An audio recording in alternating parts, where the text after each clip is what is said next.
Hey guys, my name is Tanya Klepper and I am a homeschool mom, and I'm just here to encourage you today as a lot of people are starting their homeschool journey. And just a little bit about me is I have been in this journey for 12 years. I have two 16-year-olds, a 12-year-old and a 7-year-old. Made lots of mistakes, so just sort of here to share some of my mistakes. And also I want to mention the reason we went into homeschooling is for I have a daughter with some medical needs. She has a heart condition and an amputation, and we just had some medical things. So that's the reason that got us into it. And once we got in, we did enjoy it most days. So anyway, we're just here to sort of encourage you. And then we go ahead and. I'm Emily Elgin. I'm also a homeschool mom. We are on year 7, I believe, of homeschooling. And as Tanya and I thought about people in the community that were finding themselves in this position to homeschool, that maybe it was a plan that you were already thinking of, or maybe it was not something that you were thinking of, just to kind of encourage you, like Tanya said, and share some of our experiences with you. We decided to homeschool. We were going through a big move from Michigan to Boston, and didn't want to have our kids jumping around. So we started homeschooling, and then we just kind of fell in love with it. So we have continued to do that so far. So that's kind of our journey as well. We have 3 children. One mistake I made going straight in, and I think this could be a lot of your mindsets, is I'm a school social worker is what I did beforehand, and I love the school system, and I loved as a kid, I liked school, I liked the structure of it, so I went in trying to recreate that in my home, and that was a failure for me. I'm not saying that's everybody's case, but for us, trying to recreate and do a schedule like 8 to 8:50 this and 9 to 9:50 this, it just didn't work out for my kiddos. And I just wanted to encourage you, as you guys, I know a lot of people are setting up their schoolroom, kitchen table really worked well for us. We didn't really do a lot of the posters and extras. And I'm not saying you can't, but I'm just saying it's not necessary. And if that overwhelms you, definitely not. I found it wasn't needed, and then we might share your experience with that as well. But for us, just having a routine of maybe an order of subjects, or maybe even let the kid pick, between 2 subjects, and just have not so much stuck to a specific time. That worked a little better for us after we shared a few days of tears, or maybe weeks. Yeah, I think I was the same way, because I grew up in the public school system and planned that for my children as well. And I had everything perfectly set up, and we had this room, and I am not a crafty person. I am not a Pinterest person. And so I put a lot of pressure on myself to recreate this perfect environment where they would feel, happy and like they were in school. And really, when things got either hard in a subject or frustrating, or maybe they were having a bad day or whatever, it seemed like we just kept gravitating toward the couch together or the kitchen table together. So I think I love seeing the beautifully put together classrooms, because I love that other people have that talent and that skill that I just don't have. But if you don't feel bad about that. Don't put pressure on yourself to recreate that. And also don't let that bleed over into how you teach your children, because I really had this mindset that we needed to sit here until we understood it. And because I was homeschooling, I could just keep at it until they understood it. And even when I would see frustration on the child's face, on my son Emmett's face especially, I would see this frustration, and I would think, if I just explained it one more time, he would understand it and it would be great. And then there were tears, and that is one of the biggest regrets that I have, is just pushing, where we have the ability, when you see frustration, to say, we should go out and take a walk, we should go ride our bikes, or why don't we do our read aloud together, and I'll read this book that we were reading together. So feel free that you have this freedom to do that, and to not completely throw away structure, especially for those of us that need structure, but to be able to tailor that to the needs of yourself and your child. Yeah, I think that's really one of the beauties of homeschooling that I didn't see early on, because I had a checklist. I'm a checklister, so I wanted to check everything off the list, and I wanted to make sure we completed that lesson, whether it was tears and frustration or not. I just thought we needed to complete it. So I think now with my younger one, I'm a lot more relaxed in terms of, like Emily said, if we're having a hard day, we'll just take our work outside, or we will just go outside and swing and just have a discussion, and not necessarily just keep drilling at it. And also a thing I learned like one day would go real smooth, and like my older daughter would get something really well. The next day it was like it just left. I mean, I don't know, she just didn't have it, and that was real frustrating for me as a teacher, and again, it caused tears. And I realize now that it's okay. They're going to learn at different paces. Kids have different learning styles. All your kids may need something a little different from you, and that's okay. And it's just a journey. I think it's a journey that just calls for a lot of grace and a lot of forgiveness. And I know in our family, you know, I had to apologize a lot. My kids apologize, and I think that's you know, that may be a lesson within itself that we can, you know, we can enjoy in this journey. But I think Emily's right. Teachers don't have the flexibility to just say, hey guys, let's just all go outside and take a walk. But you as a mom and a homeschool mom, you have that flexibility. So enjoy that and build that into your day if that's something that, you know, just helps you guys refocus and regroup. Yeah, I would agree with that. So kind of to piggyback on what you said, Tanya, about maybe not getting something or being able to take your work outside and that sort of thing is, with curriculum, it's okay too if you find something's not working for your child. It might be that you need to take a break, and it might be that you just get a different book. And that was really hard for me because at the beginning especially, I thought, nope, we work on this book like we do when we're in school, and we don't change it, and we keep doing it. And then there was this other side of me that said, how can you throw this away? How can this not be? Maybe you're teaching it wrong. Maybe you're teaching it incorrectly. And you have the ability to change and to not second guess yourself. You know, especially at the beginning, I thought, how am I going to know if there's a curriculum that's good or bad? Or maybe I don't know how my kid learns. You know, and the more time that you spend with your child doing this, or even just watching them do it, if it's a self-directed activity, you'll know very quickly if it is a good fit for your child. So don't be afraid to let that go and get something else. Yeah. Also, I think curriculum is something people overthink. And I started 12 years ago, and even in that length of time, the number of choices of curriculum has really, really increased.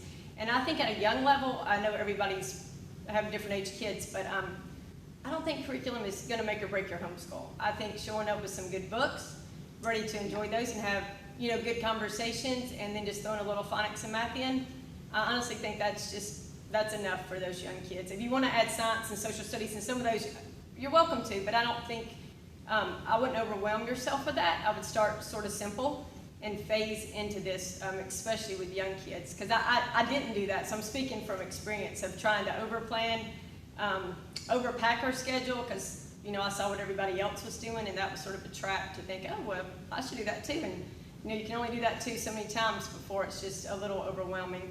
So I would encourage you, there's lots of good curriculums out there. And a lot of you guys may be going with the school system, and that's great too. I don't know exactly how that looks structure-wise, but don't overwhelm yourself or get, like Emily said, if something's not working, you can change it. If you need a season just to check out good books and just enjoy like a unit study that you just say, we're going to study butterflies, we're going to put every book the library has about butterflies on hold, or, you know, or go at it from that level. That's okay, and that's economical. Your child will learn, and you guys may just discover something together, so that's fun.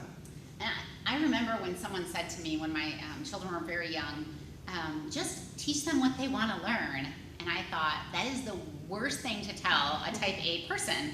But it was so true, because as we went along, I remember my son being very small and then asking about, you know, the caterpillar butterfly stage, you know, and then watching a video on it, and then he wanted to learn more, and then we went to the library, and then they wanted to learn more, so we watched a movie, and that was so simple. It took very little planning on my part from the outset, and because it was something they wanted to do, they were engaged in that, and we just did a whole science unit study on the life cycle. And looking back, I thought that seems so much bigger, and it's very organic. So just let them lead you. But I would love to just say again and repeat again what Tanya said about over planning. When my children were very small, I had these huge lap books that I made for them to fill out for every subject, and they couldn't really write. They didn't really have those skills, and it was really discouraging for them, and at the beginning me, but then I was mostly just ashamed that I had them to do so much, and it kind of sucked the fun out of that learning. So again, just a mistake from experience of keep that simple, of, you know, especially those little ones, of math and reading, writing, and then if they want to learn about butterflies, learn about butterflies, and if they want to learn something else in science, do that and explore the world with them. But really just to not put so much pressure on yourself to do everything that you feel like the perfect homeschool parent would do. Yeah, and I remember before I homeschooled my kids, we would come to the park, sometime even here at Patterson, you know, around lunch, and I was a bit judgmental because there would be school-age kids, and I was thinking, well, what are they doing at the park? It's, you know, 1 o'clock, they should still be in school. And of course, you know, this was my stage of I will never enter this journey, but I just, after starting, I realized, and I think a lot of people may not, you can really finish school by lunch, especially with your younger kids. It's not like an 8-hour-a-day or 7-hour-a-day or whatever they're used to in the school system, because, you know, when they got to use the restroom, they just go use the restroom. There's some time where you're standing in line and you're doing different things in the school system that you don't have to do at home, and it just doesn't take that long. And I think that's important for kids to, especially as you enter this journey, to realize, you know, if we're done by 11, that's great. Your kid focused and you guys did well, and it's a lower ratio, so you don't have to work until 3 o'clock. And I think I had a just a little bit of a, I went into it with the wrong, I guess, vision about the time that it does take. So, and that is also another just benefit, and a little, you know, once you realize that, it frees you up, because obviously you still have to cook dinner and do laundry and, you know, clean, you know, all the things that moms do. So it's a hard balancing act, but once you realize your school doesn't necessarily take all day, it makes it more realistic, I feel. Yeah, and I think one of the things I wanted to say, which we actually probably all know, and whether you're looking to do this for the long term or for the short term, to just not compare. And I know that is the hardest thing, because I think I'm still learning that, but I would see someone post all these crafts that they had done with their child. And that, number one, I really do not enjoy crafting. My daughter does, so we have now made allowances for that, and she goes to art camps and, you know, all of those things, and art lessons and all of that. And I do my share of crafting now. But I would look at all these things that moms had put up, and I thought, like, I wish I could give my kids what that mom gives their kids. And if I could give my kids what that mom gives their kids, then they would look back at this part of their lives and be so thankful for it and so happy. And my husband, my other friends had reminded me that we all give our kids different things according to the lives that they're in and according to what they need, because they're growing up in our house. And so some of you might love from scratch cooking. And so you spend so much time with your child on from scratch cooking, but you would never open glitter or glue, because that sends your stress level, you know, through the roof. And some of you might be just loving getting in the dirt with your children and building and making gardens and all of that, while you're not going to be really cooking it much, or you're going to be selling those things and teaching your child business or whatever. Just please remember that I have to remind myself of this, I think, on a weekly basis. Absolutely. That we can't all do everything. So the perfection that you might see on a social media site, something else they are not spending the time on.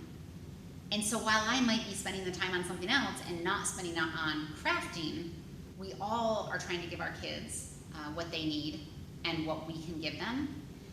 So really just try not to compare yourself. I would suggest trying to not even, whether you might be looking for a certain idea, but just even going into certain sites looking for that comparison if you're doing it well. Because if you feel like your children are thriving and you're having joy in your homeschool home, that really is all you need. The comparison really has stolen the joy from our homeschool time many more times than I can even say. Yeah, I would agree with that. And another thing is, there's no one right way to do this. Everybody has a different way, and that's to be admired.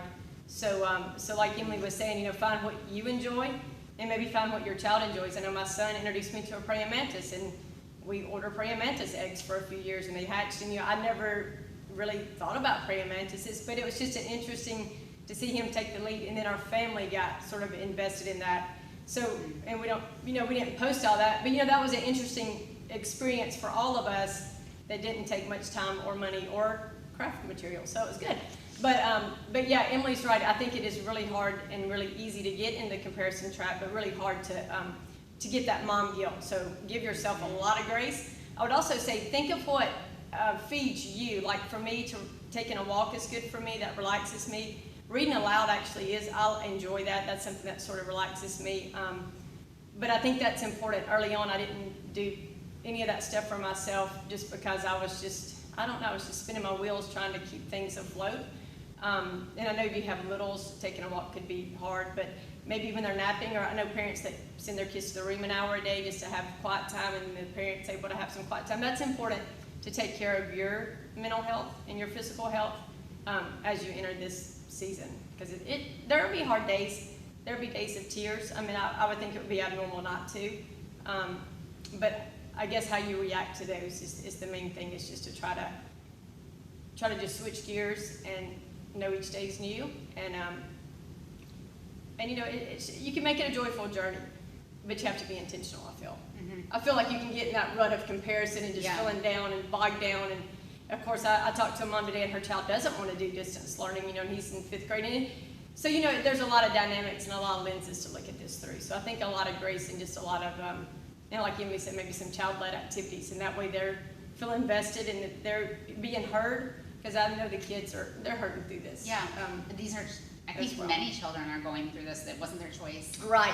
And so to have to now, you're only, you know, our children are then only looking at the negatives of it, of having to stay home, of not being able to do maybe their group sports and see their friends and all that. And so to really let them maybe see the things that they are able to do, not as a competition of when they went to school and now that they're homeschooled, but perhaps something that maybe they wouldn't have been able to do from time constraints that they can now.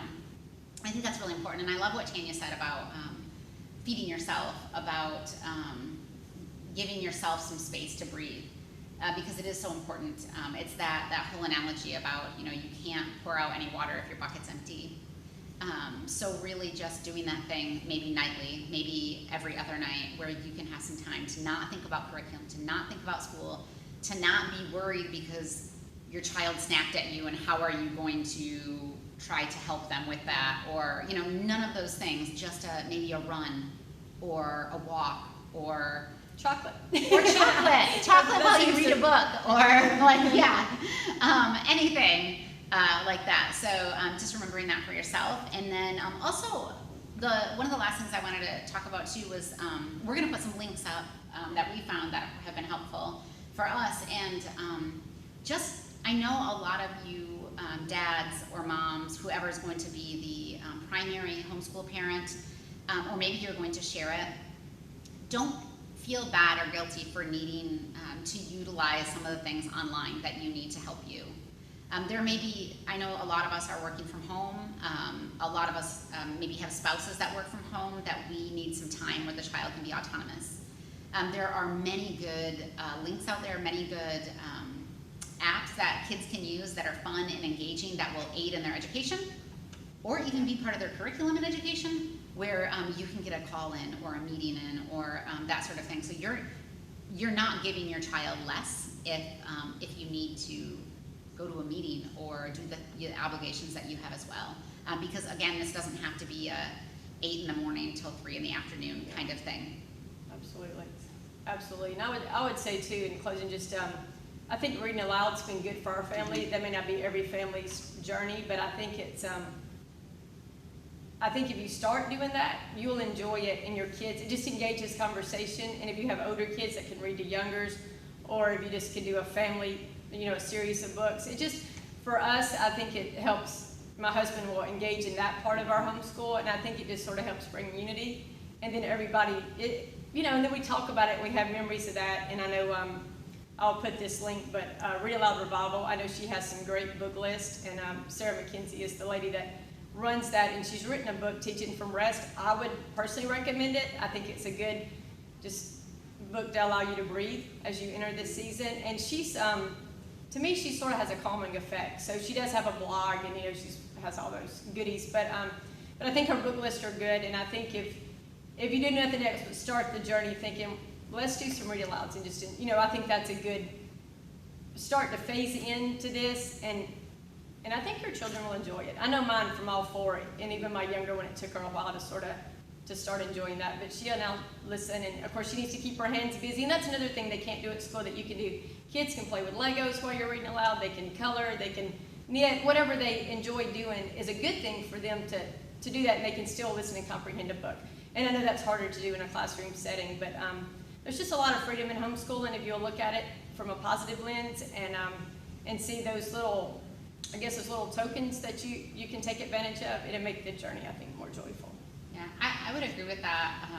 That at the beginning I wanted to get my whole checklist done, so our read alouds would then be pushed off. Through. Oh, okay. Or maybe at the end of the day and it's too late at night, or because I have to get that in too, or whatever. Yes. And now we try to start with our read alouds, or maybe after the first couple of subjects of the day, where we all meet together and cuddle on the couch. And I am going to be so sad when that is over in our house. Well, I'll tell you, it's not with ours, and I have 16-year-old twins, Okay. and they will still, if we say, hey, we're about to read aloud, they're all running too. So it's sort of sometimes hard to find a book from 7 to 16-year-olds, but it's still a time that they enjoy and that they're not opposed to. So it's like, become kind of one of the best parts.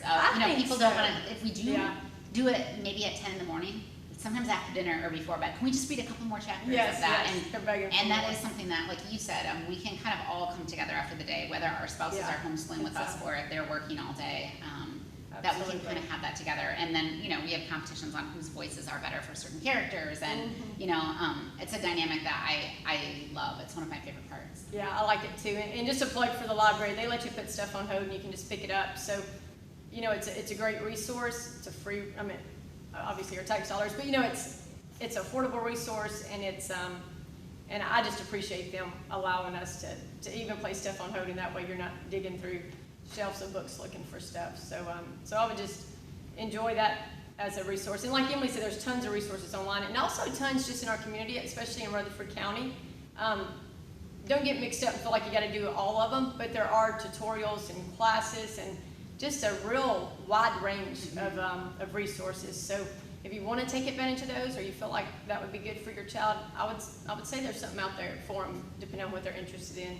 And try to find a core group of moms, to support you. I know I've known Emily maybe 4 years now, and if you have a hard day, if you have a friend, you can say, hey, this happened, and that friend says, oh my goodness, I've been there, I understand that. So I think it's good for me, at least for my personality, to know I can share these hard days with people, and they can come back with encouragement and understanding, and not really, So it's sort of, I think it'd be good if you guys, if you get a chance to build community within your circle, within your other mom friends that are going through the same journey.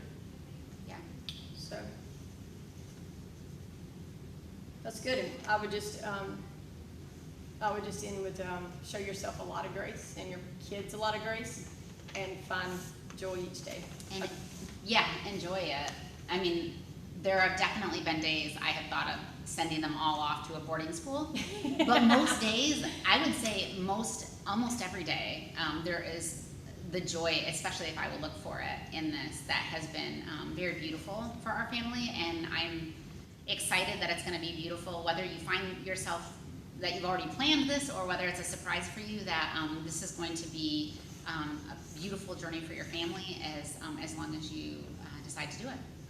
Yeah, just keep a flexible attitude, get a library card, and definitely take advantage of the classes at the library, and the they've got so many resources that they're excited, not just willing to share with you and your children, and they want to hear from your children.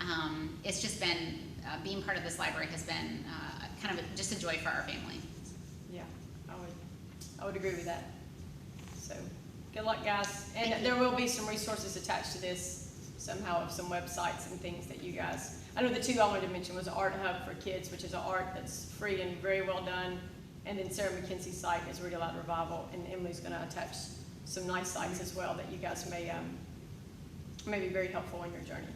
So thank you, guys. All right. Thank you. Good luck.